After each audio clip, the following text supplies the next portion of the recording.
So, what does it really cost to spend 40 days in Mexico City, renting apartments, eating out almost every day, exploring neighborhoods, and truly settling in for a month of slow travel? In this video, we'll be breaking down our Mexico City slow travel budget line by line. How much we spent on accommodations, food, transportation, entertainment, groceries, and more. We'll show you what life in Mexico City looks like for senior nomads and empty nesters traveling full time, plus how this incredible city compares to other places we've stayed around the world. Whether you're planning a long-term stay, thinking about retiring abroad, or just curious about what slow travel really costs, this is our full Mexico City budget breakdown and a glimpse into what it's like to call this city home for over a month. If you're new here, we're two traveling after one, a couple of empty nesters on a mission to explore the world and share all the tips we pick up along the way. Like and subscribe to our channel for everything slow and nomadic travel, practical tips, destination guides, and in-depth information to help you plan your next adventure. We're back in Mexico City, and there's no better place to ease into the rhythm of CDMX than right here at Chapultepec Park. We spent 40 days in Mexico City during the months of April and May, and this was actually our third visit to the city. Every time we come back, we find new neighborhoods to explore and new reasons to love it. This trip was a mix of work, visiting friends, and revisiting some of our favorite spots. We split our stay between Condesa, one of Mexico City's most walkable and cafe-filled areas, and Coyoacán, a quieter, more residential neighborhood known for its markets and the Frida Kahlo house. The weather couldn't have been better. Warm, sunny days in the low 80s, cool evenings in the high 50s, almost no rain, which made it perfect for long walks through the parks, open-air cafes, and weekend markets. Since we were traveling with friends part of the time, we adjusted our usual routine a bit, ate out a bit more, stayed in a larger apartment, and did more exploring around the city. In this video, we'll go through everything we spent during those 40 days, starting with how we handled money and paying for things while living here. We kept cash simple this month. We took out 4,000 pesos at the airport when we landed, about 200 US dollars, and another 4,000 pesos mid-month for a second $200. We use that cash for little things, tips, small food stands, and entrance fees. Since it's a lot of small purchases, we track it as its own line item. One of the great things we love about using our Charles Schwab debit card is that we never have to worry about which ATM to use. Fees are reimbursed automatically, and we always get the daily Visa exchange rate. It makes accessing cash while traveling easy and stress-free. Both Fidelity and Schwab offer accounts with ATM fee reimbursements. Because we had friends visiting this month, we needed a little more space than usual. 2 bedrooms instead of one. One couple stayed for 2 nights, and another friend joined us for a week. We also wanted to take advantage of a monthly stay discount that many Airbnbs offer. We're here in Mexico City, and we're here for a month. We're staying in the Condesa neighborhood, and we're excited to check it out. Our first stay was a 2-bedroom apartment in Condesa, just a couple blocks from Parque Mexico. It was a 3rd-floor walk-up with a new bathroom, a complete kitchen, and 2 comfortable bedrooms, one with a king and one with a queen. The location couldn't have been better. Surrounded by grocery stores, cafes, shops, and restaurants.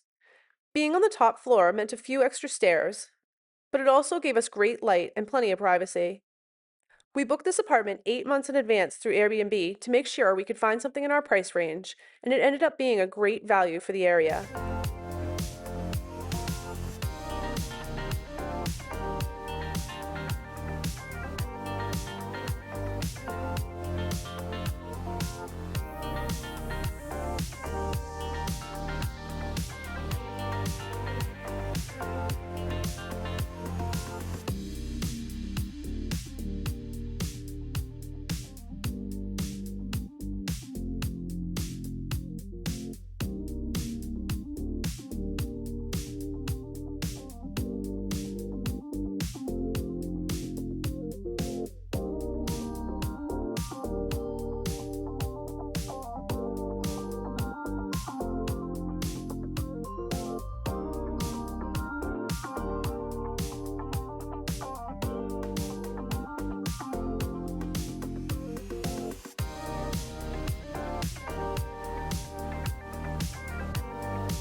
For our second stay, we moved south to Coyoacán, a neighborhood best known for the Frida Kahlo house.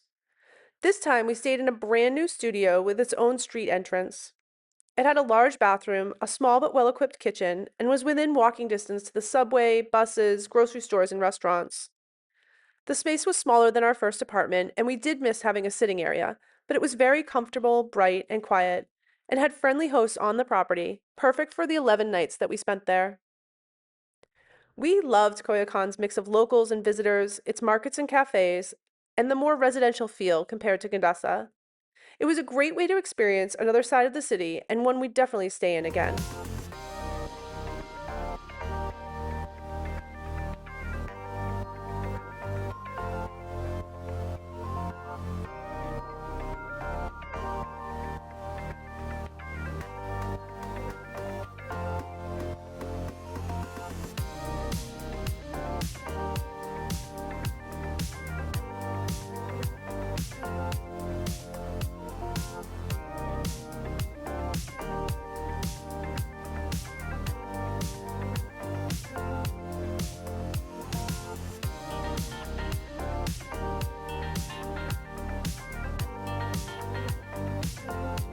Transportation this month included our flights into Mexico City, Uber's buses, and local travel.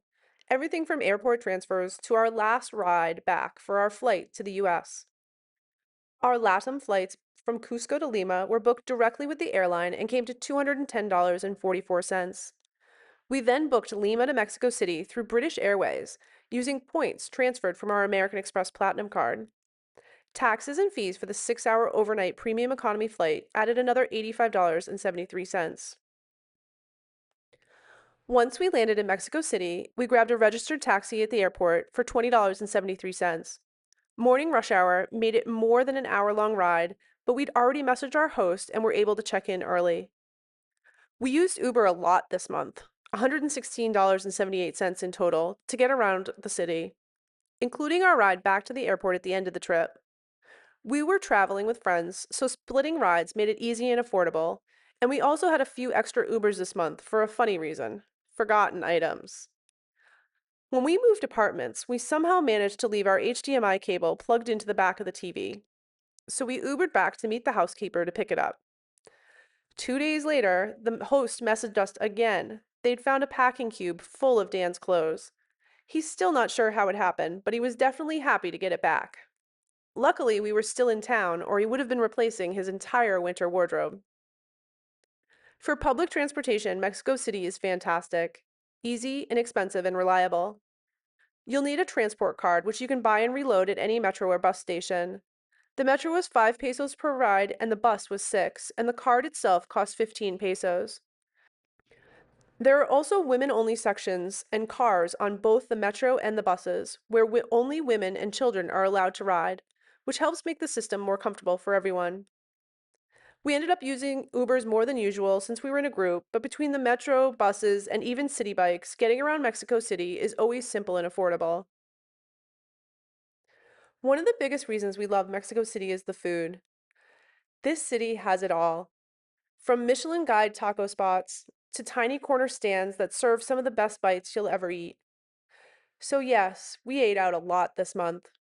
We know we say that almost every month, and it's usually the craziest part of our budget. But food is what we love about travel. Experiencing the flavors, the creativity, and the local culture through the food is our thing. So we've tried everything, from trendy cafes to classic taquerias. Meow Moo was our comfort food stop for ramen and gyoza. El Greco Tacos was quick and casual and perfect after a long day. Breakfast at Cafe Nin was always a favorite, with chilaquiles, matcha lattes, and fresh juice. We had oysters with some friends at Cutre Bar, and later that week, amazing tacos at Taqueria Orinco. Popular, affordable, and always worth the wait. We had dinner at Maizajo, which was a highlight. As soon as you walk in, you're handed a warm homemade taco with salsa. The menu features dishes like shrimp tacos and birria, and it's easy to see why it's on the Michelin Guide list. Of course, we stopped at Panderia Rosetta, famous for its pastries and long lines. Our friend even left with one of their signature concha tote bags. Carmela had unique gelato flavors perfect for warm afternoons. And Handshake Bar, ranked the #1 bar in the world, was just as impressive the second time around. We had the matcha dame blanche and a peanut butter and jelly cocktail, both as creative as they sound. Definitely make a reservation in advance. We also found great casual favorites: Dr. Pizza for outdoor dinners and spritzes, Ojo de Agua for healthy breakfasts, and El Tizoncito, which claims to have invented the taco El Pastor. Fischel Bakery became a morning ritual thanks to their brioche cream rolls. At Rosetta, where we checked another one of the top 50 restaurants in the world off our list, we had one of our favorite dinners of the trip: white mole with fermented carrots, ricotta and lemon triangoli, esquites risotto, and short rib over polenta, followed by drinks at Salon Rosetta, where even the bathrooms were beautifully restored. We also tried Saint Bakery for golden milk and pastries, and Carnanito, a tiny sidewalk stand serving Thai cochinita and pork belly tacos in corn husks. Eaten standing up at little green metal counters. Delicious. Around the corner from our apartment, Tienda de Cerveza Hercules always seemed busy, so we stopped in for a beer and found a great local spot with house brews on tap. Pharmacia Internationale surprised us with homemade Pop-Tarts and matcha French toast with bacon. Burrell served one of the best breakfast sandwiches, along with chilaquiles and a blue matcha latte. For dessert, we stopped at Neveria Roxy for old school ice cream, tamarind, sandia, guayabana. The tamarind had that perfect sweet and sour kick. Canton Mexicali was a Mexican fusion restaurant and cozy neighborhood breakfast at Cafe Croissant and La Casa de Teco in Coyoacán. Pina colada. Mexico's food scene was endless. Every neighborhood has its own flavor, and for us, it's reason enough to keep coming back. We spent $624.98 on groceries this month. Our Condesa apartment was within walking distance to a Walmart grocery store, and on our block, we had everything else we could possibly need: local markets, a great little bakery with incredible croissants and fresh bread, several Oxos, wine shops, and even a small butcher. We had friends visiting during part of the month, so we ate out more than usual, but we still bought plenty of breakfast supplies: coffee, sparkling water, and snacks. We also kept wine and ingredients for simple dinners on hand, usually something like a charcuterie board with cheese and meats. Between the big grocery store runs and the small local shops, it was easy to stock up without having to go too far. Having everything within a few blocks made it feel like home for the month. We spent $34.68 on entertainment this month, and honestly, that's one of the great things about Mexico City. So many of its best experiences are either free or very affordable. We started with the Leon Trotsky Home and Museum, where he lived in exile in Coyoacán.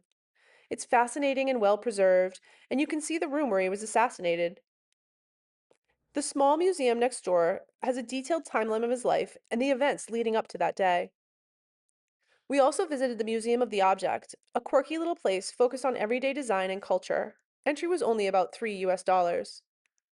Sundays in Mexico City are especially fun. National museums are free, and the city closes parts of the roads for cyclists and pedestrians.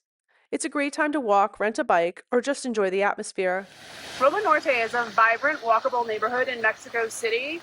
It's known for its tree-lined streets, quaint cafes, cute boutique shops, and fabulous views.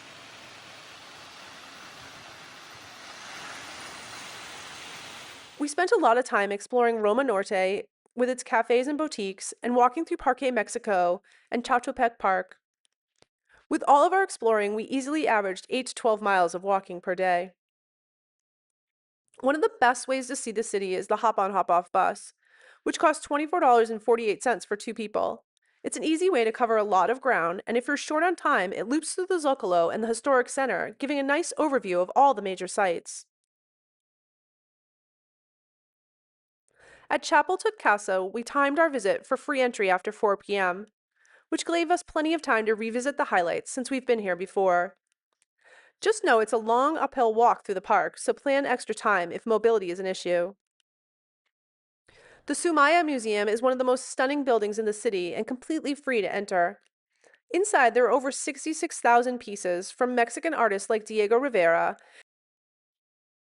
and Rufina Tamayo to European masters like Matisse and Degas. And of course, the National Museum of Anthropology is a must-see. Admissions is 100 pesos per person, and it's also free on Sundays. We visited with a friend who gave us a mini guided tour, but you could easily spend several hours here. There's so much to take in.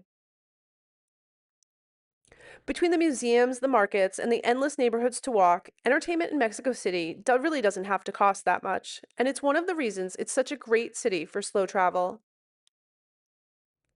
We spent $25.12 this month on phone and data plans. We bought two 5G 30-day plans for $11.72 and $13.40 and shared data between our phones. Most of the time, I just used Wi-Fi and relied on Dan's phone when we were out and about and used it as a hotspot. If I needed to order Uber or check Google Maps, I used my Firsty eSIM, which gives you free access to Uber and 30 minutes of free data every time you watch an ad. It's a great backup option, especially for quick connections on the go. We were first given the idea about only getting one cell phone plan from some fellow nomads we met in Santiago, and it's actually worked out surprisingly well. Plus, I've really started to enjoy being a little more disconnected, so no more doom scrolling. Well, maybe only when I'm on Wi Fi. We only spent $8.09 on shopping this month, but that doesn't mean we didn't do plenty of browsing.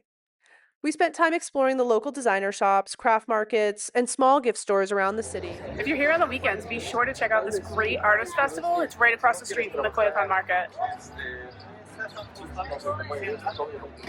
Mexico City has so many creative artisans and beautiful handmade goods, it's hard not to look.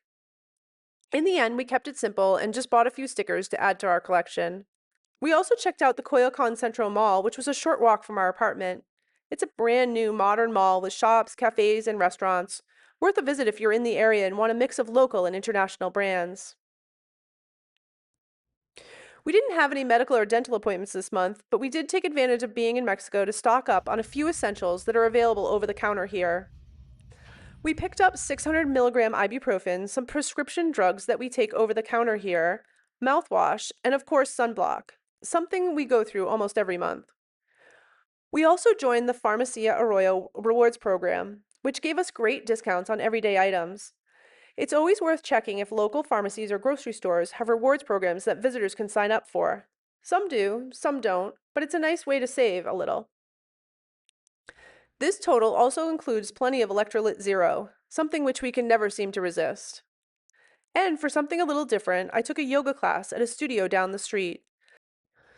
It was entirely in Spanish, which made it both a great language practice and a little bit of a workout for my brain. I definitely realized I need to review my body parts in Spanish. So what did it all cost for 40 days in Mexico City, with all the eating out, entertainment, and everyday living that comes with slow travel? Let's take a look at what 40 days in Mexico City cost us, category by category. Accommodations were $2,206.13 for 39 nights. That's 28 nights in a two-bedroom apartment in Condesa and 11 nights in a studio in Coyoacán. Transportation was $519.41, including our flights from Lima to Mexico City, Ubers, buses, and airport transfers. Money and paying for things. $400 in cash for food and tips and food stands and entrance fees. Food and drink was $2,189.45. Top-rated restaurants to street-side taco stands, and yes, we ate our way through the city again. Groceries were $624.98. Breakfast, snacks, and a few dinners at home. Entertainment came to $34.68. Proof that some of the best experiences in Mexico City are either free or very affordable. Cell phone and Wi-Fi came to $25.12 for our two 30-day data plans. Shopping was $8.09, mostly window shopping with just a few small souvenirs. Health and wellness was $71.69, over-the-counter items, sunscreen, and a yoga class. And that brings our total for 40 days in Mexico City to $6,079.55, which averages out to $151.99 per day, or $75.99 per person per day. We also add in our fixed monthly nomad expenses, which total $892 a month, or about $29.32 per day. These are our recurring costs Things like health insurance, our mail service, a few other ongoing expenses that we pay every month, no matter where in the world we are. If you'd like to see exactly what those fixed costs include, we break them all down in detail in our video, Can You Really Afford Slow Travel? We'll link that here. For this 40-day stay, that adds up to $1,172.80 in fixed expenses. Once we add that in, our grand total for our 40 days in Mexico City comes to $7,252.35, which works out to $181.30 per day or $90.65 per person per day. That puts us slightly over our target budget of $164.38 per day, or $82.19 per person per day. But between the larger apartment, all the amazing meals, and a full month of exploring one of our favorite cities, it felt like the time and money well spent. Mexico City has definitely gotten more expensive, but it still offers incredible value for everything it has to offer: the food, the neighborhoods, the culture, and the energy. This month was full of great food, visits from friends, and long walks through some of our favorite neighborhoods. And even after 3 visits, there's still so much more to see, do, and taste here. We'll definitely be back. Mexico City, we're not done with you yet. Don't forget to like and subscribe for more of our slow travel budget videos, tips for becoming a full-time nomad, and destination guides from around the world. Thanks for watching, and happy travels!